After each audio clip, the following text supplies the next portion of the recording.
여러분들도 다 이해를 하시는 거지만 문화라는 것은 이제 어떤 그런 문화적 현상에 대한 총체적인 것들이죠.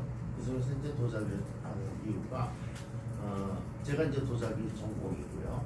저는 이제 제가 도자기를 처음 시작한 게 대학교 2학년 때부터니까 이제 딱 50년 됐습니다. 그리고 이제 여태까지 쭉 저는 현장에서 주로 발굴과 조사를 주로 많이 했어요. 아마 우리나라에서 2세대 발굴에서 가장 제가 많은 발굴을 하지 않았나 그렇게 생각해요. 특히 이제 가장 중요한 전라남도 강진의 청자가마와 그리고 경기도 광주는 이제 제가 거의 상당히 오랜 기간을 두고 선정을 하는 것이죠. 그래서 이제 그런 충분한 그런 정보를 갖고 있고, 그리고 물론 이제 개성동 분도 수고를 했지만, 근데 제가 이걸 만드는데 가장 그 근본적인 원인이 뭐냐면 여태까지 도자기의 감정이나 이런 거를 지금 제가 계속 말씀드리면서 바로 그 앞에는 감정이라는 거 앞에는 우리가 도자기 애호라는 문제가 있습니다. 애호하고 미술품으로 생각하고 그리고 그것을 수집하고 소장하고 전시를 하고 사람들에게 널리 알리는 이런 과정들이 있는데, 이런 모든 과정의 시작은 감정부터 시작합니다. 진짜냐 가짜냐가 사실 제일 중요한 겁니다. 그리고 도자기의 공부 역사, 도자사라는 학문 자체도 물론 이제 그 안에 많은 요소들이 있지만 결국은 감정에서 결론이 나요. 결론은 감정입니다. 그래서 감정이 정확히 돼야만 그때 감상이라는 것도 필요한 것이고 평가도 필요하고 그걸 통해서 수집도 하고 사랑하고 아끼고 그런 것이죠. 그래서 저는 항상 도자기에 대해서 이런 말을 합니다. 이거 다 읽지는 않아도 되고요. 그 세 번째 줄에서 이렇게 저는 설명합니다. 우리 심상의 공간에 작용하면서 도자기라는 것 자체가 인간의 마음을 정서적으로 순화시키는 예술 본연의 기능을 할 수 있다. 이렇게 이제 판단하고 있고, 또 실제 그렇게 되어 왔습니다. 물론 이제 그 생활의 이익이기도 하지만 정신적으로 상당히 높은 가치를 가졌다고 그렇게 생각하는데, 그래서 그거를 좀 되찾자는 것이죠. 왜냐하면 지금까지 적어도 20세기 후반부터 우리가 이제 21세기 초반인데 산업화가 막 되면서 경제적으로 부흥되면서 사람들의 관심이 기존의 관심처럼 그걸 미술적으로 평가하고 아끼고 사랑하고 고통적인 감각을 갖고 그것을 소장하고 이러는 마음이 많이 없어졌어요. 많이 없어지고 이것을 오직 투자의 대상으로만 본단 말이죠. 그러니까 상품으로만 자꾸 생각하게 돼요. 그래서 아마 그런 과정에서 과거에 없었던 그 투자의 대상이 되고 그걸 이제 돈이라고 생각하니까 가짜라는 것도 나오고 거기에 대한 평가도 이상하게 나오고 정확한 정보가 전달되지 않는 거예요. 그런데 우리가 이제 한 20년, 30년 전만 해도 이러한 정보를 잘 알지 못했습니다. 과거에 외정시대부터 뭐 상당히 많은 문화재가 도굴되고 그런 과정을 거치면서 일종의 이 도자기를 알고 골동하는 그런 관점에서 쭉 세습되어 온 그런 지식만 있었죠. 새로운 지식이 없었어요. 실제로 과학적으로 조사하고 학술적으로 연구된 그런 토대에서 이것이 감정평가가 이루어지지 않은 점이 있단 말이죠. 그래서 저희가 우리 정 사장님하고 처음 얘기할 때 이런 얘기를 말했습니다. 상당히 오랫동안 이런 걸 고민해 왔는데 우리가 정확한 정보를 제공해 주자. 그거는 우리 학계에서 할 수 있다. 그럼 그런 정확한 정보를 바탕으로 해서 그럼 이 도자기를 유통하는 쪽에서도 이것을 좋은 도자기를 찾아내고 수집하면서 그런 과정이 있어야 되거든요. 그래서 그런 양자가 결합을 하면 아마 우리 도자기의 가치를 높이고 정말 이해를 높이는 거죠. 그래서 사회 일반들이 이해할 수 있는 그런 도자기로 좀 더 다가가기 위해서 이것이 필요하지 않느냐. 물론 이제 현재 우리나라에 이런 도자기나 고미술품, 골동품이라는 그런 관점에서 수집하고 감정 평가를 하는 그런 기관이 사실 여러 개 있어요. 뭐 기관까지는 아니더라도 개인적으로도 하는 경우가 많아서 아마 전국에 한 간판을 걸고 하는 게 한 16군데 되는 거 알고 있어요. 그런데 물론 저희가 이제 그들과 다른 점은 뭐냐면 여기선 그걸 훈련된 전문학자가 3명이 참여한다. 그리고 골동 이 유통업계에서 상당히 신뢰받는 분을 두 사람을 우리가 저기 받아들이려고 그러는데 아직 한 사람은 취하지 못했어요. 그래서 현재 네 분인데 이렇게 네 사람이 이 학계의 정보와 이 유통업계의 정보와 이런 모든 그런 메커니즘들이 같이 합쳐져서 좀 더 바람직한 방향으로 나가게 되지 않을까. 또 그것을 우리가 이끌어야 되지 않을까. 왜냐면 저도 마찬가지고 여기 있는 다른 분들도 최소한 경력이 30년입니다. 제가 50년이고 그 바로 밑에 김영원 선생이 45년이고 그 밑에 진화 선생이 42년이에요. 정영호 사장이 30년이 가까이 됩니다. 그러니까 30년 이상 되는, 그리고 우리나라에서 상당히 이 분야에서 어떤 영향력을 갖고 있는 사람들이 같이 시작하는 원인이 바로 그런 것입니다. 그러니까 도자기를 제대로 알고 정보를 제공하고 그리고 모든 이런 상황을 유난하게 하기 위한 그런 걸 하기 위한 가장 초보적인 것이 진전의 약자입니다. 거기서부터 시작합니다. 그래서 저희가 처음 시작하는 사업이 진짜냐 가짜냐 바로 그 문제, 그 감정위원회를 만들고, 그리고 이제 그 다음 사업은 요 밑에 저희가 추구하는 사업들이 쭉 있습니다. 전문 책자를 만들려는 생각하고 있습니다. 그것도 비매품도요. 그렇게 큰 돈이 들지 않죠.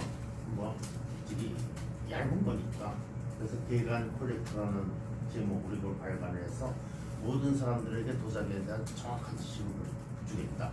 이게 왜 필요하냐면 저는 이제 쭉 학계에 있었지만 이 논문이라는 게 사실 골치 아파요. 저도 남의 논문 보기 골치 아파, 이해하기 골치 아프고 단어가 어렵고 골치 아프죠. 그렇지만 좀 더 이것을 사회 일반을 대상으로 해서 좀 더 쉽게 풀었으면 사람들이 재밌게 볼 수 있지 않겠는가, 그런 생각을 막연히 생각하는 거예요. 또 그걸 희망하고 있고요. 그래서 이것을 이제 만들어서 작은 사내 신문 같은 스타일로 정말 이거 무료로 배포를 하려고 합니다. 그리고 이제 그 다음에 도자문화재 조사연구소가 정보를 제공하는 것이죠. 이런 걸 통해서. 그리고 이제 저희가 하는 게 진위 문제뿐만 아니라 이 도자기가 왜 아름다우냐, 왜 이것이 우리가 소중하냐, 그런 걸 위한 평가를 또 하는데, 아마 이런 평가를 해주는 데는 아마 적어도 국내에는 없는 걸 알고 있어요. 그리고 이제 도자기가 이제 깨지거나 상처나거나 뭐 이런 경우가 허다한데, 그것을 어떻게 가장 이상적으로 아주 전문가를 잘 소개해서 이걸 하는가, 그런 일종의 컨설팅도 해주려고 해요. 뭐 그러한 것들을 이제 주로 하는데 이런 것을 목표하고 있습니다. 이제 저희가 이 목표를 위해서 그래도 국내에서 최고의 그런 현존하는 최고의 그런 실력자들을 모신 것이죠. 저는 이제 도자기 현장에서 발굴과 전시, 박물관을 운영하면서 특별전도 많이 기획했고, 또 이제 문화재청 문화재위원을 역임을 했습니다. 김영원 선생은 국립중앙박물관 미술부장으로서 도자기 전문이었습니다. 그리고 문화재연구소 소장을 지냈고, 그리고 이제 저 다음으로 문화재위원을 역임했어요. 진화 선생은 국립중앙박물관 유물부에서 거의 평생을 근무했어요. 그래서 유물을 다루는데 아주 전문적이죠. 그리고 나중에 국립진주박물관장도 거쳤지만 문화재청 문화재위원을 역임했습니다. 잘 아시겠지만 문화재위원님은 사실 저희 분야에서 최고의 영예입니다. 그래서 다 그것을 거친 사람이고, 그래서 아마 그 자신의 명예나 자기네 신뢰를 떨어뜨리는 일은 절대 안 할 거라고 저도 생각하고, 저도 그걸 다짐하고 있어요. 그래서 저희가 감정평가에서 가장 소중한 것이 그 실력과 정보를 넓게 잘 아는 것이지만, 그보다 훨씬 앞선 건 정직한 신뢰감입니다. 조금이라도 사적인 마음이 들어가면 절대 안 됩니다. 그래서 그거를 위해서 상당히 노력을 하고, 또 우리 정영호 사장은 이 문화재 이런 유통업계에서 정말 소문난 원칙주의자입니다. 그래서 저희가 원칙주의자를 한 명 더 영입할 것이지만, 이렇게 원칙을 중요시하는 사람들이 있다, 이런 걸 말씀드리고 저희가 감정평가서를요 이제 평가를 하고 감정평가서를 작성하는데 이거를 꼭 말씀드리고 싶어요. 전 세계의 최고의 옥션에서는 꼭 감정평가서를 각자 위원들 이름으로 합니다. 아마 국내에서는 이건 처음 실현하는 거예요. 그래서 이 평가한 사람들이 자기 이름을 내고 이름은 분명히 밝히고 하는데 우리나라 다른 어느 기관에서도 이름을 밝히는 곳이 없습니다. 이름을 알려달라면 절대 알려주지 않아요. 그건 알려줄 자신이 없는 거죠. 저희는 자신이 있으니까 이름을 딱 내놓고 그 이름에다 도장을 찍고 사인을 하고 이런 행위를 하는데 그것은 우리가 자신 있게 원칙대로 정직하게 하겠다는 일종의 결의죠. 다짐입니다. 그래서 저희 얼굴들을 다 걸고 저도 얼굴을 걸고 정 사장님도 얼굴을 걸고 다른 분들도 다 자기의 얼굴과 명예를 걸고 시작하는 것입니다. 그래서 정직하고 골동품과 관련해서 이런 유통업계에서 가장 중요한 파도는 정직입니다. 정당한 것이고 또 원칙적인 것이고 그거를 저희는 지키겠다는 다짐으로 이름을 달아놓습니다. 아주 자랑스럽게 되었습니다. 나중에 카페 하나 이렇게 드릴까요? 네. 네, 카페 하나. 그리고 이제 이걸 제가 써서 설명드리면 잠깐만 그냥 들은 김에 잠깐 설명드리죠. 이건 가짜입니다. 물론 이걸 가짜로 해서 이 소위 그래서 이제 진품이다 아니다 말들이 많아서 이제 저희한테 의뢰를 했는데 저희는 이것이 이분이 이걸 구입했을 때 90년대 말에 구입하셨다고 해요. 근데 실제로 이 상태는 굉장히 고급스럽습니다. 뒤에 차돌 받침을 하고 이 글쎄 양감도 통갖고 안에 문양 암포로 문양 들어간 거 유야글쎄 상당히 그냥 일반적으로 정말 고급스럽다. 그렇지만 여기서 여러 가지 요소 저는 진위를 구분할 때 12가지 요소를 챙기는데 물론 수십 가지 요소지만 합쳐서 12가지를 챙기는데 뭐 형태에서 유약의 색깔, 유약의 이 갈라진 균열, 그리고 기포, 문양이 칼이 들어갈 때 칼이 어떤 방향으로 들어가느냐, 어떤 굵기를 하느냐, 그리고 이 전을 어떻게 마무리를 하느냐, 글쎄 두께의 비례가 쭉 어떻게 되느냐, 부배 모양, 차돌 받침, 이 차돌이 어떤 상태인가, 그리고 이것이 단단한가 안 단단한가 이런 모든 것을 다 검토해서 그게 원칙과 기준에 맞지 않으면 그거는 쉽게 말해서 가짜입니다. 그럼 가짜라고 이렇게 정정당당하게 써줘야 돼요. 이분은 이거 소장자는 나를 정말 미워하겠지만 이렇게 할 수밖에 없습니다. 오늘 언제 감사하셨어요? 네? 언제? 바로 어제 한 거예요. 오늘 오히려 내일. 어제? 저거 찍으셨어요? 생각해요. 네, 괜찮아요. 어제 마침 정 사장님이 급한 일이 있어갖고 오후에 일을 모시느라고 참여를 못했고 이 세 사람이 참여했습니다. 저하고 진아수 선생, 그리고 김영원 선생 세 사람이 참여해서 오늘 결과를 내놓았고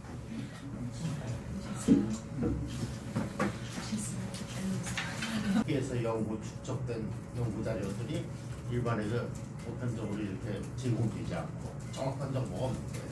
그러니까 그런 정보가 없으니까 결국은 가짜가 막 나가게 되고 그것을 투자의 대상으로 고 이게 이제 반복되면서 이게 불신의 늪에 빠지게 되는 것이죠. 그리고 또 원장님께서 일단 이 문화원을 설립하게 된 취지를 설명해 드렸습니다. 그래서 이제 일단은 이 기자간담회 하는 이유는 이제 저희가 왜 이거를 만들었냐는 그런 문제인데요. 하신 원장님, 저는 제 설명 좀 딱 하고 원장님의 하신 말씀에 대해서 질문사항이 있으시면 하시죠.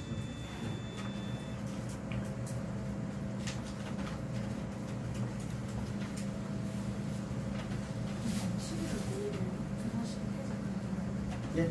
지금 몇 번 정도? 지금까지 31번까지 네? 31번까지 나갔나요? 네, 거의 뭐 매주 한 두세 번씩. 저기 뭐예요? 설날 정월 초하루는 안 했습니까? 저희가 수요일날 하는데요. 대개 이제 사람들이 이게 고가 얘기니까 여기다 오랫동안 맡기지 않아요. 되게 화요일날 오후에 갖고 와서 수요일날 오전에 작업하고 수요일날 오후에 감정위원회를 열고 저녁에 끝냅니다. 그래서 대개 일주일에 한 3점 평균 그렇게 합니다.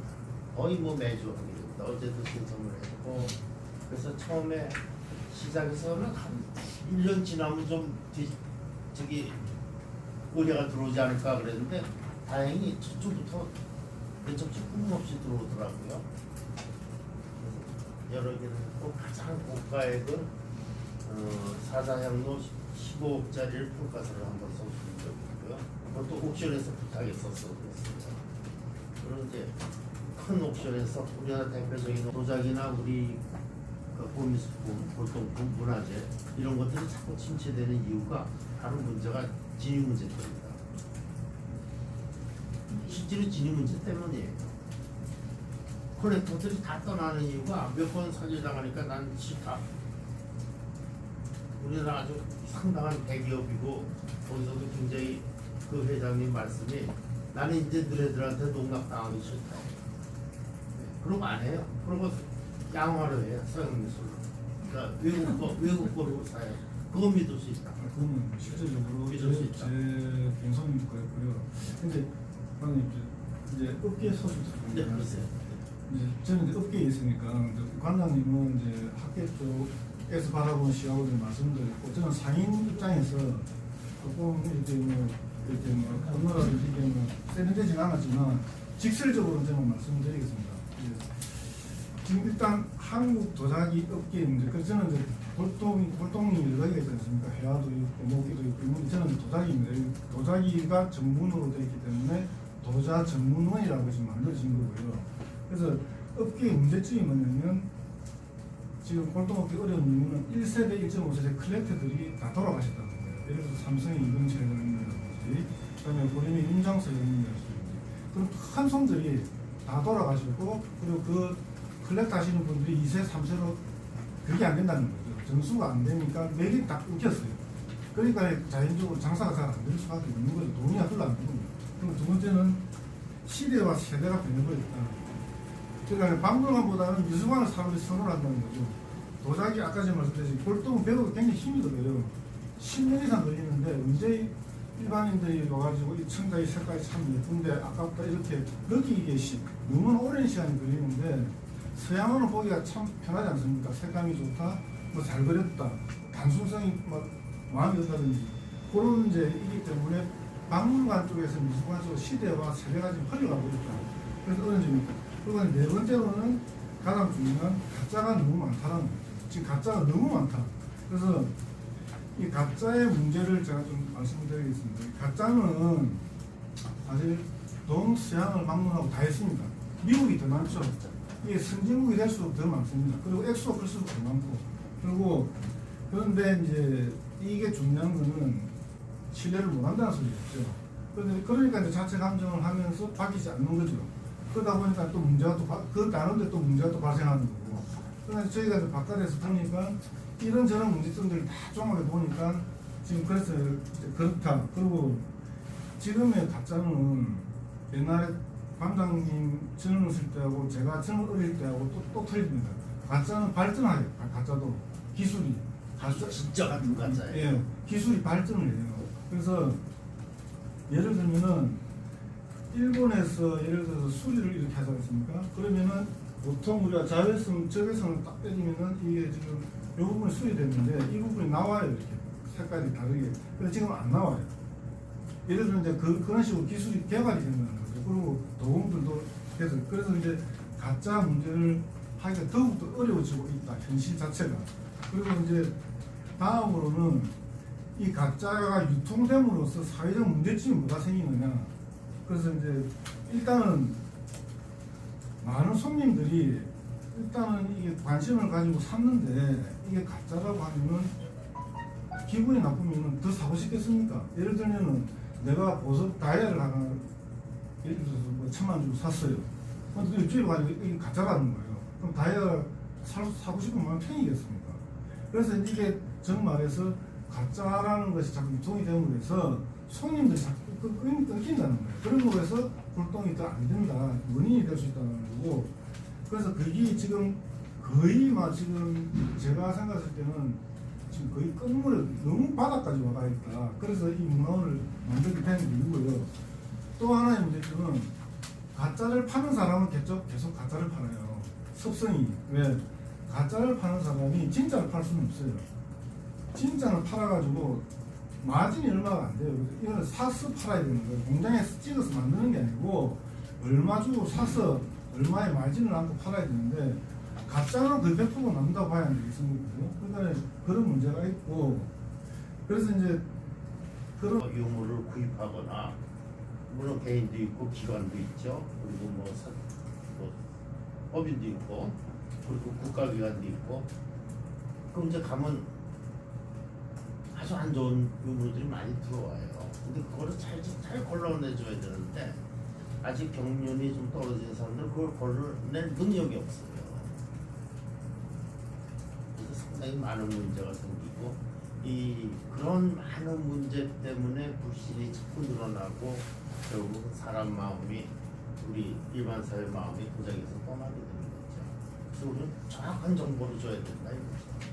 정확하고 누가 봐도 믿을 수 있고 절대 흔들리지 않는 그런 진실한 증거를 줘야 됩니다. 이런 건 없이 도자기 이제 과학적인 방법을 자꾸 얘기하는데요. 네. 그게 이제 두 가지가 있어요. 하나는 저기 자외선으로 이렇게 쏘는 건데 자외선 여기 있어요. 이렇게 비치는 거예요. 그럼 수리했나 안 했나만 보는 거예요. 근데 그거는 그냥 맨눈 저희들은 이렇게 봐도 햇빛에 이렇게 비추면 금방 합니다. 그러면 이제 이거의 과학적 조사가 비파계 분석이라고 해서 깨지 않고 요거의 성분을 분석하는 거예요. 근데 이게 뭐예요? 규소 결합체거든요. 분석에도 그 분석이 지역에 따라서 흙의 비중이 달라질 거예요. 성분 비중이. 근데 그 성분 비중이 규소나 아르민이나 석회석이 조금씩 퍼센테이지가 다르다고 해서 그게 가짜라는 증거는 아니에요. 그건 예를 들어서 경기도 광주나 전라남도 강진의 최고급 청자 백자들을 비파계 분석하면 분석치가 다 달라요. 분석치가 하나면 돼요. 근데 다 다르죠. 그래서 그것을 분석은 할 수 있지만 그것이 진위 규명의 증거는 안 된다. 그래서 그렇게 말씀드리는데요. 예를 들어서 이제 서양화 같은 경우는 물감을 살짝 떼가지고 그 성분을 분석하지 않습니까? 그 시대의 성분을 분석할 수 있는데 이 도자기는 아직 데이터베이스가 정립이 안 돼 있어요. 그러니까 그거를 방금 하신 말씀대로 하면은 각자가 다 다르기 때문에 그거를 정형화시킨 데이터베이스도 없고 그게 정답이라고 할 수도 없고 그래서 이거는 도자기나 미술품도 마찬가지지만 안목이 제일 중요한 것 같습니다. 그래서 지금은 이 도자기는 그죠? 아직까지는 내가 이제 이 도자기를 오래전부터 보시던 이런 고종업계에 있는 분들은 직관을 못다고 그래요. 근데 그 직관이라는 것 자체가 상당한 그 경험과 모든 거에 그런 걸 집합체로 보는 거 아니에요? 사실 저도 진위 문제를 보는 건 이렇게 꺼내는 거 보면 금방 알아요. 근데 이것이 어떻다라고 설명하는 데 시간이 걸려요. 특히 청자나 백자나 이런 명품 계통은요 색깔 요만큼 봐도 금방 감이 오죠. 근데 이제 문제는 그것이 가품일 때 가짜라고 설명해 주는 게 상당히 힘들어요. 왜냐면 납득을 안 하는 거예요. 그리고 바로 직거래를 했다면 옥션이 있고 상인이 있으면 중간에 중개인이 생겨요. 옥션은 중개인이 그죠. 중개인이 이제 마진을 먹는 거 아닙니까? 양쪽으로 마진을 먹고 이렇게 하는 건데 그래서 이제 사실점이 현 시점이 어떻게 되어 있냐면 양대 옥션에서 거의 시장을 독점하고 있어요. 너무나 손님들이 그렇게 쏠리기 때문에 또 쏠리는 이유도 여러 가지 있습니다. 그래서 이제 큰 자금을 그쪽에서 돌리고 하고 있으니까 그래서 이제 상인들은 자꾸 위축이 되는 거예요. 하부 구조로 옥션에 하부 구조로 들어가는 거고 그 물건을 대주는 뭐 이런 식으로 되고 하니까 상인들이 자꾸 위축이 된다. 영세 상인들입니까? 그래서 그것도 있고 뭐 있습니다. 그래서 이제 아까 전에 이 문화원의 차이점은 뭐냐면 제가 이제 세 가지로 말씀드릴게요. 저기는 도자기만 전문으로 한 전문성을 띈 강점입니다. 그리고 두 번째는 상인과 학자가 결합이 됨으로써 효과성을 결합이 되면 2배가 아니고 10배, 20배 튀길 수가 있는 거죠. 결합이 되면서. 그래서 효과성이 굉장히 크다. 또 세 번째는 앞으로 확장성인데요. 저희가 이렇게 사무실도 작고 몇 사람이 안 되는 사람이 이렇게 모였지만은 시작은 작아도 이 지금 한국, 미국, 일본 전 세계에서 한국 도자기를 했을 때는 한국 도자기문화원이 최고라는 그런 것을 꼭 실현하도록 하겠습니다. 그리고 이제 3개월 동안의 변화가 있지 않겠습니까? 그죠? 우리가 오픈을 했는데 11월 5일에 했는데 변화가 있습니다. 변화. 그 변화가 뭐냐면 2가지죠. 첫 번째 집단에서는 환영하는 집단이 무리가 있고, 두 번째는 뭐냐니까 누구 그거 왜 만들었어 하는 두 번째가 있는 겁니다. 이렇게 좋아하는 쪽이 있고 반대하는 쪽이 있다. 좋아하는 쪽은 뭡니까? 현 시점에 있어서 감정을 믿지를 못하겠다는 불신감을 가진 사람들은 좋다. 이게 멤버들도 잘 짜여져가 있고 잘했다라고 한 사람이 있고, 두 번째는 이제 거부감을 느끼는 거죠. 너가 왜 만들었어? 그러면 이제 속칭 말해서 이제 뭐 이렇게 뭐 그렇습니다. 저희 이제 도자문화원을 조금 이제 지켜봐 주시고요. 그래서 저희를 좋게 보는 쪽도 있고 나쁘게 보는 쪽도 있는데, 나쁘게 보는 쪽은 끝날 때 제가 예담으로 조금 하겠습니다. 끝날 때 예담으로 하고, 제가 상인으로 느끼는 이제 물 시장은 그렇다. 그 정도고요. 그래서 어쨌든 진위 감정 문제는 최고로 중요하다. 미술품에 있어서 그렇습니다. 이제 너무 그렇게 되면은 이제 저희나 저 밑에 2세들이 거기 없어. 자라날 수가 없어요. 그 돈에 억눌려가지고, 그런 시장에 억눌려가지고. 그래서 그러면 어떻게 됩니까? 시장 자체가 대가 끊겨요. 대가. 학자들도 지금 마찬가지예요. 학자들도 마찬가지고, 대가 끊긴다는 말은 뭐냐면, 분명한 거는 학자든 사인이든 간에 물건을 보고 대화를 하고 물건을 보고 진짜 가짜를 내려야 되는데, 그런 상인들이 줄어든다는 거예요. 이거는 자꾸 보고 상인을 사고 팔고 만지면서 이렇게 해가지고 물감으로 자꾸 느끼면서 이걸 해야 되는데, 그런 기회가 자꾸 줄어드는 걸 해가지고 대가 끊긴다는 거예요. 그래서 이거는 자식한테 물려줄 수가 없어요. 이 물건을 어떻게 물려줍니까? 근데 그 자식이 제가 30년 걸리기 때문에 도자기에서만큼은 가장 공정하고 깨끗하고 하겠다. 그거를 위해서 오늘 기자 간담회를 열은 겁니다. 그래서 오늘 정말 이렇게 관심을 가져주시고 이해해 주시고 너무 감사드립니다. 그리고 또 다른 질문이 있습니다.